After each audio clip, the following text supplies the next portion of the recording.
पिछले क्लास में हम लोग पार्टनरशिप का डीड बता चुके हैं। पार्टनरशिप डीड क्या होता है और पार्टनरशिप डीड में कौन कौन से कंटेंट लिखे जाते हैं। और आपको फिर बता दें, पार्टनरशिप बिजनेस को चलाने के लिए जो संविधान है ना, वो पार्टनरशिप डीड है। पार्टनरशिप डीड में जो भी बात लिखा रहेगा उसके आधार पर ही पार्टनरशिप बिजनेस चलेगा। अगर डीड में लिखा है कि रेशियो प्रॉफिट शेयरिंग रेशियो 4:3 होगा तो 4:3 होगा। इसको दुनिया का कोई ताकत रोक नहीं सकता और कोई काट भी नहीं सकता है, ना सुप्रीम कोर्ट काट सकता है ना कोई काट सकता है। तो याद रखना है कि जो एग्रीमेंट में बात लिखा गया वही पार्टनरशिप के लिए सबसे बड़ी बात होगी, उसको कोई काट नहीं सकता है, यहाँ तक कि कोर्ट भी उस बात को काट नहीं सकता। इसलिए पार्टनरशिप में सबसे इम्पोर्टेंट क्या है? सबसे इम्पोर्टेंट क्या है? एग्रीमेंट या डीड उसको वो बोलते हैं। सबसे इम्पोर्टेंट एग्रीमेंट और डीड है। कोई दिक्कत किसी को? तो ये चीज़ याद रखना है कि सबसे इम्पोर्टेंट पार्टनरशिप में क्या है? डीड है। अगर एक बार डीड में कोई बात लिखा गया तो वही बात हमेशा डीड में यूज़ होगा। तो पार्टनरशिप डीड सबसे इम्पोर्टेंट बात होगा। तो आपको हमेशा याद रखना है कि एक पार्टनर को अपने पार्टनरशिप डीड का सम्मान करना चाहिए, रिस्पेक्ट करना चाहिए कि जो उसमें टर्म्स एंड कंडीशन लिखे हैं उसको हम तोड़े नहीं, उसका सम्मान करें। तो चलिए, पार्टनरशिप डीड तो अच्छी बात है कि जो लोग डीड बनाते हैं, पार्टनरशिप एग्रीमेंट बनाते हैं, वो पार्टनरशिप एग्रीमेंट में जो बातें लिखी जाती है उसको पालन करते हैं। लेकिन अगर कोई पार्टनरशिप बिजनेस ऐसा भी है जो पार्टनरशिप डीड नहीं बना रहा है तो वो कैसे बनाएगा? वो अपना अकाउंट्स कैसे तैयार करेगा? तो याद रखिएगा कि जब कोई पार्टनरशिप बिजनेस अपना पार्टनरशिप डीड बनाता है तो अपने डीड में जो बात लिखा हुआ है, एग्रीमेंट में जो बात लिखा है, उसके अकॉर्डिंग अपना बुक्स ऑफ अकाउंट्स बनाता है। लेकिन अगर कोई पार्टनरशिप बिजनेस ऐसा है जो एग्रीमेंट बनाया ही नहीं, कभी कभी आपको मिलेगा कुछ पार्टनरशिप बिजनेस ऐसा भी होता है जहाँ पे एग्रीमेंट बना ही नहीं है। जहाँ एग्रीमेंट बनेगा वहाँ सारा रूल्स एंड रेगुलेशन एग्रीमेंट के थ्रू चलेगा, लेकिन जहाँ एग्रीमेंट नहीं बनेगा वहाँ क्या करेंगे? जैसे कि एक पार्टनरशिप बिजनेस ऐसा जहाँ एग्रीमेंट बना है और उसमें लिखा है कि प्रॉफिट और लॉस जो है वो 3:2 में बांटा जाएगा। तो लिखा है 3:2 में बांटा जाएगा तो 3:2 में बांटेंगे। लेकिन अगर कोई पार्टनरशिप बिजनेस बिना एग्रीमेंट का चल रहा है, एग्रीमेंट है ही नहीं, तब उसमें प्रॉफिट कैसे बांटेंगे? एग्रीमेंट जिसमें है उसमें लिख दिया है कि 3:2 में बटेगा तो 3:2 में बांटेंगे। किसी जगह पे एग्रीमेंट में लिख दिया है कि 4:1 में बांटेंगे तो 4:1 में बांटेंगे। लेकिन अगर किसी एग्रीमेंट में कोई बात ही नहीं लिखा है तब कैसे हम लोग बांटेंगे? तो याद रखिएगा, जब किसी एग्रीमेंट में एग्रीमेंट ही नहीं बनेगा किसी के पास, ऐसे केस में कैसे डिस्ट्रीब्यूट करेंगे, कैसे डिवाइड करेंगे प्रॉफिट को और कैसे पार्टनरशिप बिजनेस चलाएंगे, वो आपको समझना है। तो हम लोग आज पढ़ने वाले हैं रूल्स। क्या रूल्स होगा? In absence of partnership deed, partnership deed,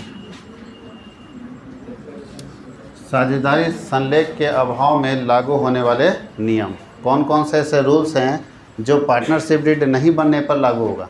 क्योंकि कुछ बिजनेस में जब आप जॉब में जाओगे तो कुछ पार्टनरशिप बिजनेस ऐसा मिलेगा जिसके अपने एग्रीमेंट है। तो जिसका अपना एग्रीमेंट है वो एग्रीमेंट के जरिए चलेगा, और जिसका अपना एग्रीमेंट नहीं है वो कैसे चलेगा? उसके लिए क्या रूल्स अप्लाई होंगे? हम लोग पढ़ रहे हैं साझेदारी संलेख में, साझेदारी संलेख के अभाव में, साझेदारी संलेख के अभाव में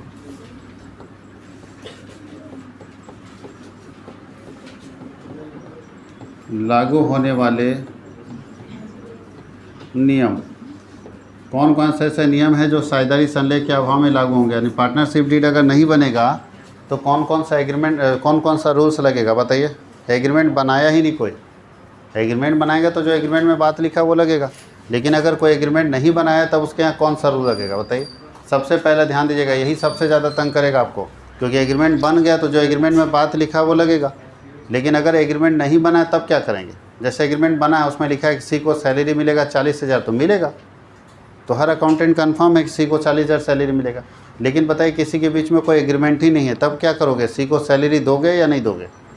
क्या रूल्स है उसके लिए? तो ये बात ज़रूर जानना चाहिए कि अगर पार्टनरशिप एग्रीमेंट नहीं बनेगा तो पहला रूल ये है कि प्रॉफिट एंड लॉस कैसे बटेगा? बताइए। अगर एग्रीमेंट नहीं बनेगा तो प्रॉफिट एंड लॉस कैसे बटेगा? इक्वली बटेगा। इक्वली समझते हैं ना?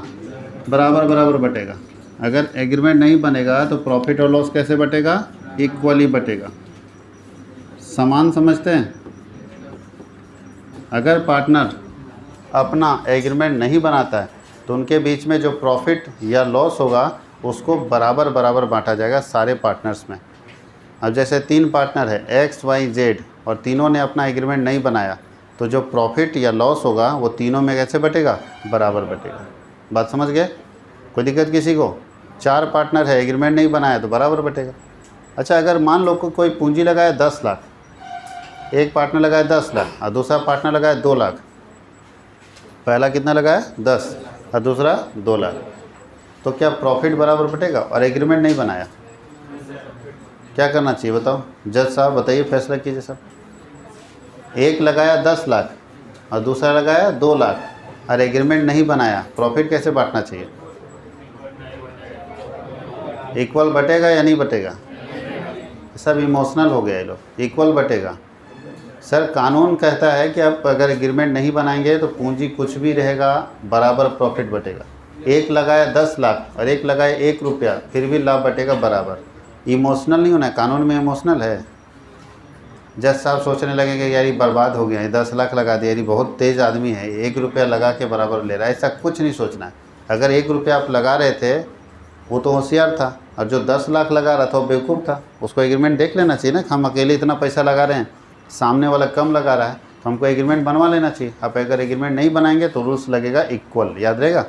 तो बोलता है कि नए मतलब जो पार्टनर्स होंगे उनके बीच में प्रॉफिट लॉस इक्वल बटेगा, चाहे उनका पूंजी कुछ भी हो। पूंजी से हमको कोई लेने देना नहीं है। प्रॉफिट लॉस कैसे बटना चाहिए? इक्वल बटना चाहिए, याद रहेगा। पूंजी से कोई लेना देना नहीं, आपने एग्रीमेंट नहीं बनाया तो इक्वल बटेगा, याद रहेगा सबको। अच्छा, अगर मान लीजिए एग्रीमेंट नहीं बनाया और एक पार्टनर काम कर रहा है बिजनेस में, एक पार्टनर बिजनेस में काम कर रहा है और एग्रीमेंट नहीं है, तो क्या उस पार्टनर को सैलरी मिलेगा? बताओ, एग्रीमेंट नहीं है और कोई पार्टनर काम कर रहा है हमारे बिजनेस में, तो क्या किसी पार्टनर को सैलरी मिलेगा? नो सैलरी, कोई सैलरी नहीं मिलेगा। काम कर रहे हो तो एग्रीमेंट में लिखा लेना चाहिए जी, एग्रीमेंट बनाओ उसमें लिखवा दो।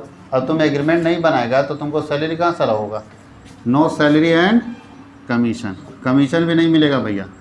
अगर पार्टनरशिप एग्रीमेंट नहीं बना तो किसी पार्टनर को सैलरी या कमीशन नहीं मिलेगा, याद रखा। अगर पार्टनरशिप एग्रीमेंट नहीं बना तो किसी पार्टनर को सैलरी या कमीशन नहीं मिलेगा।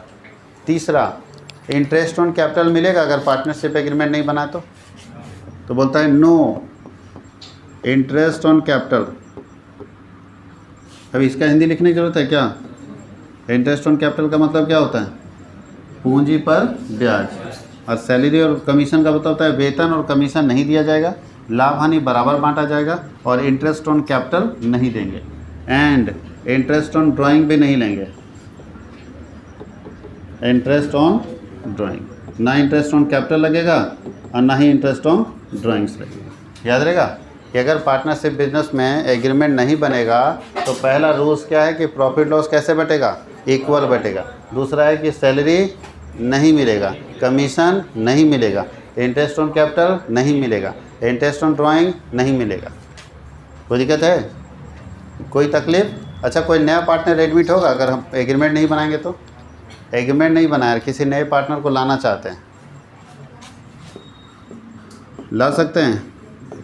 No admission of partner, no admission of a new partner. कोई भी नया पार्टनर एडमिट नहीं करेगा, कोई भी नया पार्टनर एडमिट नहीं करेगा, याद रहेगा।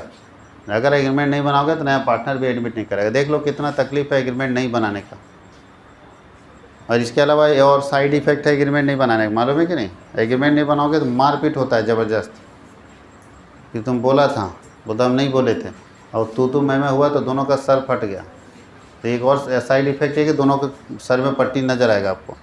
एग्रीमेंट ही नहीं बना है, फैसला क्या होगा?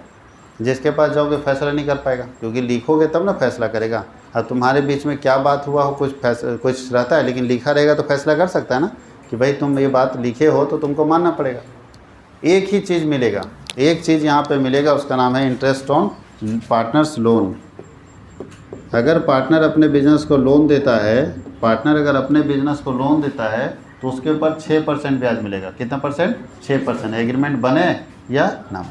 इंटरेस्ट ऑन लोन याद रखिएगा।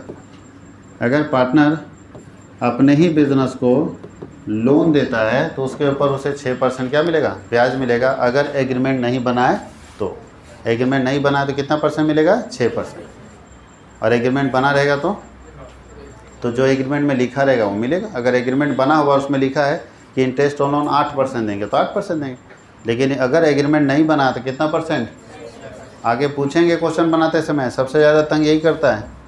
अच्छा, कैसे पता चलेगा कि एग्रीमेंट बना है कि नहीं बना है? क्वेश्चन में लिखा रहेगा कि नहीं एग्रीमेंट है, कुछ क्वेश्चन में लिखा रहेगा एक दो में, बाकी में क्या है कुछ नहीं लिखा रहेगा, चुप रहेगा, साइलेंट रहेगा। तो याद रखना, जब क्वेश्चन में कुछ ना बोले समझ जाओ कि एग्रीमेंट नहीं बना है, कुछ बोला ही नहीं, ये सब के बारे में कुछ बोला ही नहीं था, एग्रीमेंट नहीं बना तो नहीं बना तो नहीं देंगे। बात समझ गए सब लोग? रूल्स याद रहेगा, एक बार रिपीट कर लेते हैं। सबसे पहले अगर एग्रीमेंट नहीं बनेगा तो प्रॉफिट लॉस कैसे बटेगा? इक्वल। अगर एग्रीमेंट नहीं बनेगा तो सैलरी और कमीशन नहीं देंगे। किसको सैलरी कमीशन? पार्टनर को। पार्टनर को, मैनेजर को देंगे। अब तुम्हारा एग्रीमेंट नहीं बने तो मैनेजर का सैलरी काट लोगे क्या? बिना एग्रीमेंट का धंधा चला रहे, हम आपके नौकरी कर रहे हैं, मेरा सैलरी काट लोगे? कभी नहीं काट सकते, गर्दन दबा के लेंगे जी, काम किए हैं तो पैसा लेंगे। तीसरा है इंटरेस्ट ऑन कैपिटल नहीं दिया जाएगा, इंटरेस्ट ऑन ड्राइंग नहीं लिया जाएगा, कोई नया पार्टनर एडमिट नहीं होगा जब तक हम लोग एग्रीमेंट नहीं बनाते हैं। और इंटरेस्ट ऑन लोन मिलेगा, लेकिन कितना परसेंट मिलेगा? 6%। याद रहेगा सबको? ये विदाउट एग्रीमेंट है। पूछ देता है कि अगर कोई पार्टनरशिप बिजनेस में एग्रीमेंट नहीं है, इन अब्सेंस ऑफ पार्टनरशिप डेड, अगर पार्टनरशिप डेड नहीं है और उसका अभाव है, उसकी कमी है, तो उसमें कौन कौन से रूल्स लगेंगे? तो सारे रूल्स आपके सामने। आगे जब हम लोग क्वेश्चन बनाएंगे तो आप देखना ना, हम सबको याद कराएंगे। बहुत बार क्वेश्चन पूछता है सर कि सर प्रॉफिट शेयरिंग रेशियो नहीं दिया है सर, कैसे बांटेंगे इसको? तब आपको सुनाया जाएगा कि रेशियो नहीं देने का मतलब क्या होता है, कि एग्रीमेंट में बात तय हुआ होगा या नहीं हुआ होगा। अगर तय हुआ होता तो क्वेश्चन में देता है ना जी, और नहीं क्वेश्चन में नहीं दिया मतलब तय नहीं हुआ है। तो तय नहीं हुआ है कैसे बांटते हैं? कहानी खत्म। रेशियो ढूंढने की जरूरत है। जहाँ कोई रेशियो ना दे वहाँ कैसे बांटेंगे? इक्वल। जहाँ कोई रेशियो तय नहीं हो वहाँ कैसे बांटेंगे? इक्वल। याद रहेगा? इसको लिख लीजिए, फिर हम आपको बताते हैं कि अकाउंटिंग ट्रीटमेंट इसका क्या करेंगे, कैसे इसका अकाउंटिंग हम लोग करने वाले हैं। चलिए देखिए, अब हम लोग इसमें ये रूल समझ गए सब लोग। अब हम लोग चलते हैं अकाउंटिंग ट्रीटमेंट। आप लोग बताइए कि बिज़नेस तो अलग अलग टाइप का पढ़ाएं, सोल ट्रेड है, पार्टनरशिप बिजनेस है, ज्वाइंट हिंदू फैमिली बिजनेस है। आज हम लोग पार्टनरशिप बिजनेस जब पढ़ रहे हैं तो इसका फाइनेंशियल स्टेटमेंट पढ़ेंगे। एक पार्टनरशिप बिजनेस अपना फाइनल अकाउंट कैसे बनाता है। अकाउंटिंग प्रोसेस को अच्छे से समझिएगा। हम लोग पढ़ने जा रहे हैं फाइनेंशियल स्टेटमेंट। फाइनेंशियल स्टेटमेंट, वित्तीय विवरण ऑफ पार्टनरशिप। बताइए पार्टनरशिप बिजनेस का फाइनेंशियल स्टेटमेंट कैसे बनता होगा? एक पार्टनरशिप बिजनेस में कौन कौन खाते बनाए जाते होंगे?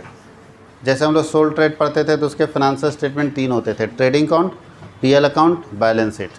सोल ट्रेड एकाकी व्यापार पढ़े ना क्लास 11th में, तो क्लास 11th में जो एकाकी व्यापार पढ़े थे उसके अंदर फाइनेंशियल स्टेटमेंट 3 बनाते थे, ट्रेडिंग अकाउंट, दूसरा प्रॉफिट एंड लॉस अकाउंट और तीसरा क्या होता था? Balance sheet. यहाँ पे कितने फाइनेंशियल स्टेटमेंट बनेंगे वो ध्यान दीजिएगा। तो पार्टनरशिप बिजनेस का फाइनल अकाउंट में सबसे पहला अकाउंट होता है ट्रेडिंग अकाउंट। कौन सा अकाउंट होता है? Trading account. जानते हो ना, इसको व्यापारिक खाता बोलते हैं। कौन सा खाता बोलते हैं? व्यापारिक खाता। इसके बाद बनता है प्रॉफिट एंड लॉस अकाउंट, जो वहाँ पढ़ते थे वही है, प्रॉफिट एंड लॉस अकाउंट। लाभ हानि खाता इसको बोलते हैं। क्या बोलते हैं? लाभ हानि खाता। तीसरा क्या होगा? तीसरा क्या बनेगा इसमें? तीसरा बनता है profit and loss appropriation account. Profit and loss appropriation.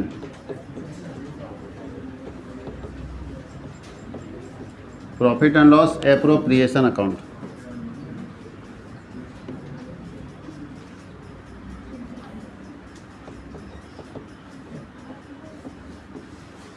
Profit and loss appropriation account. इसको बोलते हैं लाभ हानि समायोजन खाता। क्या बोलते हैं?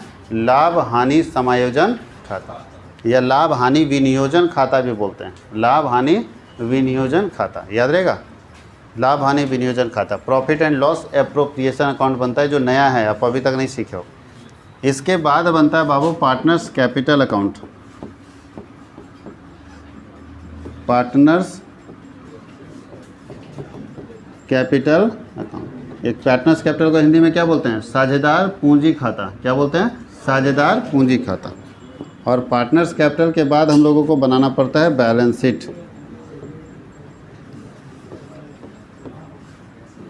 तो सोच लीजिए कि एक पार्टनरशिप बिजनेस में फाइनल अकाउंट में कितने खाते बनाने पड़ते हैं?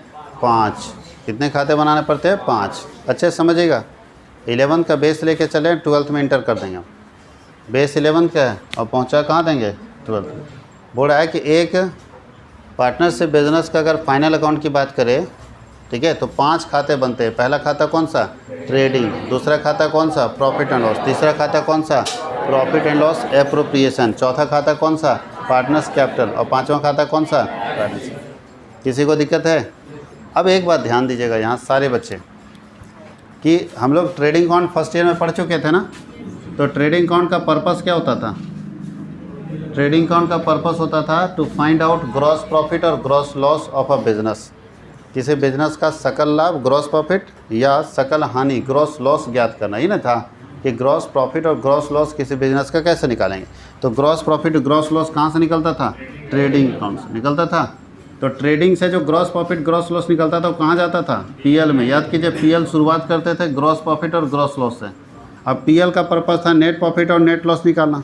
पीएल का पर्पस क्या था? नेट प्रॉफिट और नेट लॉस निकालना, ठीक है। बोलता है to find out net profit और net loss of a business. तो इसका जो आंसर आता है, ध्यान दीजिएगा, इसके आंसर से के सपोर्ट से ये तैयार होगा। अगर इसका आंसर नहीं रहेगा तो ये बनेगा ही नहीं। और इसके आंसर्स के सपोर्ट से क्या तैयार होगा? PL appropriation account. कौन सा अकाउंट? पीएल एप्रोप्रिएशन अकाउंट तैयार होगा। किसके आधार पर? Profit and loss. तो बताइए प्रॉफिट एंड लॉस का आंसर क्या होगा? रुक जाओ, समझ लो। प्रॉफिट एंड लॉस का आंसर क्या होगा? नेट प्रॉफिट और नेट लॉस। यानी इसको बनाने के लिए सबसे पहले क्या चाहिए आपको? हम बेस तैयार कर रहे हैं, ध्यान दीजिएगा। हमको इसके आंसर के आधार पर ये तैयार करना है। तो इसका आंसर होता है नेट प्रॉफिट और नेट लॉस। तो जब इसका answer net profit net loss होता है तो इसके आधार पर ना ये तैयार होता है। इसका मतलब है कि हम लोग जब यहाँ से नेट प्रॉफिट नेट लॉस निकालेंगे तब ये शुरू करेंगे बनाना। तो इसके शुरुआत में आपको क्या चाहिए? अगर ये हम शुरू करते हैं बनाना तो सबसे पहला आइटम क्या चाहिए आपको? नेट प्रॉफिट या नेट लॉस। तो याद रखना, पीएल एप्रोप्रिएशन बनाते समय सबसे पहला आइटम अपने को चाहिए नेट प्रॉफिट और नेट लॉस। हमको नेट प्रॉफिट निकालना और नेट लॉस निकालना। कहीं कोई दिक्कत है? तो नेट प्रॉफिट और नेट लॉस निकालेंगे हम लोग। सबसे पहले यहाँ लिखेंगे नेट प्रॉफिट या नेट लॉस, तब बनाना शुरू करेंगे पीएल एप्रोप्रिएशन अकाउंट। कोई दिक्कत है? अब हम फॉर्मेट में बताएंगे कि इसमें और कौन कौन सा आइटम जाता है, लेकिन पहला आइटम कौन सा है? या तो नेट प्रॉफिट या तो नेट लॉस, या तो नेट प्रॉफिट या तो नेट लॉस। अब जो इसका आंसर आएगा उसको हम लोग इसमें कन्वर्ट कर देंगे। यानी पीएल एप्रोप्रिएशन के आंसर को कहाँ भेजेंगे? कैपिटल में। सब एकदम घर है सर। यहाँ से आया, इसमें घुसा, यहाँ रिफ्रेश किए, फिर यहाँ आया, फिर इसमें कुछ घटाए, यहाँ आया, फिर इसमें यहाँ जाएगा। और कैपिटल अकाउंट का जो आंसर आएगा कहाँ जाएगा? बैलेंस। समझ में आया? भूल भुलैया ये समझ में आया? इसका मतलब है, इसका मतलब इसलिए समझा रहे बाबू कि ट्रेडिंग अकाउंट का जो आइटम होगा, फर्स्ट ईयर में पढ़े ना ट्रेडिंग में क्या जाता है, वो कभी भी पीएल एप्रोप्रिएशन में नहीं जाएगा। ट्रेडिंग का आइटम ट्रेडिंग में ना जाएगा। पीएल का आइटम कहाँ जाएगा? पीएल में। जैसे आप रेंट पढ़े थे, रेंट कौन किस में जाता था पहले? 11th इसलिए पढ़ने बोलते थे। फर्स्ट ईयर को रेस्ट ईयर किया है तो इधर इन्वेस्ट करो दिमाग। अगर फर्स्ट ईयर रेस्ट ईयर मारा है तो इधर दिमाग पूरा इन्वेस्ट करो। रेंट ट्रेडिंग में जाता था या पीएल में जाता था? प्रॉफिट एंड लॉस में जाता था। तो बताइए रेंट हमारा पीएल का आइटम है। किसका आइटम है? पीएल का। तो यहाँ पे नहीं लिखेंगे। इसमें से एक आइटम, इसमें से कोई एक आइटम जो भी कोई लेन देन अगर हम दें, इस पांचों में से किसी एक में ही ना जाएगा। ये 5 में से कोई एक में जाएगा। तो रेंट हमारा कहाँ जाएगा? पीएल का आइटम है, पीएल में जाएगा। उसको यहाँ नहीं लिखेंगे, इसमें नहीं लिखेंगे, इसमें नहीं लिखेंगे, इसमें नहीं लिखेंगे, इसमें नहीं लिखेंगे। इसीलिए आपको याद रखना होगा कि जो आइटम यहाँ चला गया वो दूसरे में नहीं जाएगा, जो आइटम यहाँ का है वो दूसरे में नहीं जाएगा, जो आइटम यहाँ का है वो दूसरे में नहीं जाएगा। बात समझ में आया? तो जितना आज तक आप पढ़े हैं, रेंट, सैलरी, वेजेज, कमीशन, सब इधर ही जाएगा, इसमें नहीं जाएगा। कोई दिक्कत है? इसमें नया आइटम आएगा जो आप नहीं पढ़े। इसमें नया आइटम आएगा जो आप नहीं पढ़े। अब जितना आप पढ़ चुके हैं ट्रेडिंग और पीएल का आइटम, अगर थोड़ा मोड़ा भी याद होगा तो वो दोनों इसी में रहेगा। बैलेंस शीट का आइटम इसमें रहेगा, जैसे बिल्डिंग, मशीनरी, कंप्यूटर, सब इसमें जाएगा, इसमें नहीं। बात समझ गए? सबका अपना अपना घर है। तो जो इसमें जाने वाला आइटम है सिर्फ इसी में जाएगा, किसी और में नहीं। जो इसमें जाने वाला आइटम है इसी में जाएगा, जो इसमें जाने वाला आइटम इसी में जाएगा। तो अगर बच्चा अच्छे से पढ़ा है 11th और उसको मालूम है कि ये कहाँ का आइटम है, तो वहीं जाकर उसको ट्रीट करेगा। अब जैसे कभी क्वेश्चन में लिख देता है रेंट ऑफ बिल्डिंग, तो आपको मालूम होना चाहिए कि रेंट ऑफ बिल्डिंग किसका काम है? प्रॉफिट एंड लॉस का आइटम है। तो उसको हम प्रॉफिट और लॉस में ही जाके ठीक करेंगे। यही बना लेंगे, ये खाता पहले बना लेंगे, इसको ठीक कर लेंगे, तब ये खाता बनाए। बनाना तो आपको ये खाता है, लेकिन ये खाता बनाने से पहले ये सब खाता आपको बनाना पड़ेगा। अगर क्वेश्चन में ऐसा लिखा है तो ध्यान दीजिएगा यहाँ तक। कोई दिक्कत किसी को? तो इसके आंसर के सपोर्ट से ये बनेगा, इसके आंसर के सपोर्ट से ये बनेगा, इसके आंसर के सपोर्ट से ये बनेगा, इसके आंसर के सपोर्ट से ये बनेगा। आपको जो पढ़ना है इसमें 12th में वो कौन कौन सा पढ़ना है? एक ये और एक ये, यही दोनों पढ़ना है। क्लास 12th में आपको कौन कौन सा खाता है? Profit and loss appropriation account और दूसरा है पार्टनर्स कैपिटल अकाउंट। यही पढ़ना है। क्यों ये तीनों क्यों नहीं पढ़ना है? क्योंकि तीनों आप 11th में पढ़ चुके हैं। पढ़े हैं? देखिए तो पढ़े हैं। भूल गए तो याद कीजिए ना। भूल गए तो क्या करें? भूल जाने के बाद याद करना है। कोई दिक्कत किसी को? तो ध्यान ये देना बाबू लोग। यहाँ तक समझ में आया सबको? अब आप ध्यान दो इधर। आप जब खाता बनाने जाओगे, कौन? पीएल एप्रोप्रिएशन, इसको प्रॉफिट एंड लॉस एप्रोप्रिएशन बोलते हैं या शॉर्ट में पीएल एप्रोप्रिएशन बोलते हैं। तो अगर ये खाता बनाने जाओगे और तुमको ये यहाँ जाने वाला आइटम मिल गया, जैसे यहाँ वेजेज जाता था ना वेजेज, अब कोई वेजेज दे दे क्वेश्चन में, तब क्या करोगे? इसका मतलब सबसे पहले ट्रेडिंग बनाओगे। ट्रेडिंग में वेजेज को एडजस्ट करके प्रॉफिट निकालोगे। उस प्रॉफिट को कहाँ डालोगे? पीएल में। पीएल वाला मशीन में डालेगा ना। फिर यहाँ से मशीन से जो घटा जोड़ के निकालेंगे उसको नहीं यहाँ डालेंगे। इसका मतलब खाली अगर क्वेश्चन में वेजेस दे दिया ना तो तुमको 2 खाता एक्स्ट्रा बनाना पड़ेगा, फालतू का 2 खाता एक्स्ट्रा बनाना पड़ेगा ताकि उस आइटम को एडजस्ट किया जा सके। और वर्किंग में जाके 2 खाता बनाइए या वर्किंग कर दीजिए, किनारे में घटा जोड़ के निकाल लीजिए। अगर आपको आपके दिमाग में आइडिया सेट है कि कौन घटेगा कौन जुटेगा तो बिना खाता बनाए भी डायरेक्ट निकाल देता आदमी। और अगर नहीं समझ में आ रहा है तो खाता बनाइए। बात समझ में आ रहा है? अगर आपको सैलरी दे दिया तो सैलरी अगर लिख दिया कि मैनेजर सैलरी, तो मैनेजर सैलरी कहाँ का आइटम है? तो पहले आपको क्या बनाना पड़ेगा? PL account. तब क्या बनाना पड़ेगा? PL appropriation. बात समझ में आया? इसलिए अगर बुक है 11th का तो थोड़ा एक बार झांक लीजिएगा कि पीएल और ट्रेडिंग में क्या क्या आइटम जाता है। नहीं देखिएगा तब तक फंसिएगा। कोई दिक्कत किसी को? अब अगले क्लास में हम लोग किसका फॉर्मेट देखने वाले हैं? Profit and loss appropriation account का। इसको लिख लीजिए।